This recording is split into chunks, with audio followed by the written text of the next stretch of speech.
নমস্কার বন্ধুরা, রান্নার রচনাতে আপনাদের সবাইকে স্বাগত।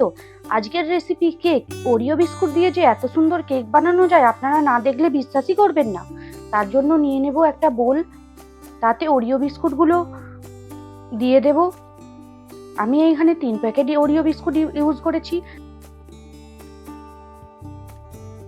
ওরিও বিস্কুটের সাদা অংশগুলো ভেতরের একটা আলাদা বাটিতে নিয়ে নেব।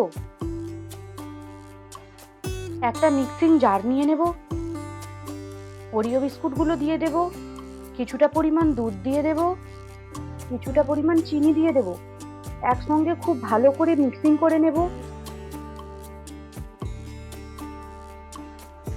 খুব ভালো করে মিক্সিং করে নিয়েছি, একটা বোলেতে ঢেলে নেব। কিছুটা পরিমাণ রিফাইন্ড অয়েল দিয়ে দিলাম,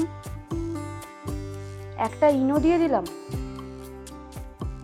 ইনো দিয়ে খুব ভালো করে মিক্সিং করে নিতে হবে। মিক্সিং করার পর দেখুন টেক্সচারটা কতটা সুন্দর হয়েছে আর ফুলে গেছে। এইখানে একটা কেক টিন নিয়ে নিলাম, সেখানে কিছুটা পরিমাণ রিফাইন্ড অয়েল দিয়ে ভালো করে চারিপাশে মাখিয়ে নিলাম। মাখিয়ে নিয়ে একটা বাটার পেপার গোল করে কেটে রেখেছিলাম, সেটা দিয়ে দিলাম। মিশ্রণটা দিয়ে দিলাম। একটা কড়াইতে কিছুটা পরিমাণ জল দিয়ে একটা স্ট্যান্ড বসিয়ে রেখেছিলাম, সেখানে কেকটা দিয়ে দিলাম। খুব ভালোভাবে সেদ্ধ হয়ে গেছে কেকটা। আমি এখানে 30 মিনিট রেখেছি। একটা টুথপিক দিয়ে দেখে নিলাম, তুলে নিচ্ছি।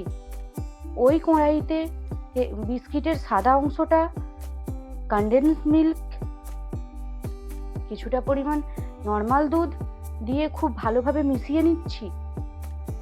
খুব ভালোভাবে মিশানো হয়ে গেছে। কিছুটা পরিমাণ চকলেট দিয়ে দিলাম। চকলেট দিয়ে খুব ভালোভাবে ঢাকা দিয়ে রেখেছি। চকলেটটা খুব সুন্দরভাবে গলে গেছে।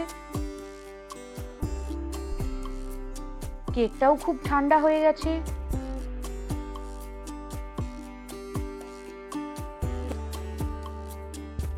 কেকটার মধ্যখান থেকে দুভাগে কেটে নিচ্ছি।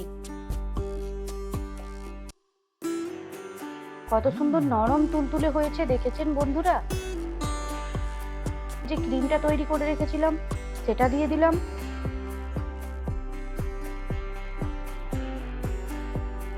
কেক দিয়ে দিলাম। যে চকলেটটা রেডি করে রেখেছিলাম চকলেটটা দিয়ে দিলাম।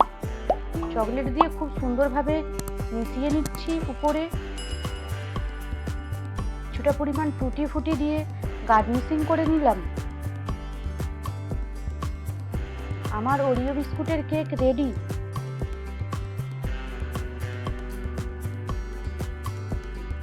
যদি রেসিপিটা ভালো লেগে থাকে লাইক, কমেন্ট, শেয়ার, সাবস্ক্রাইব করতে ভুলবেন না।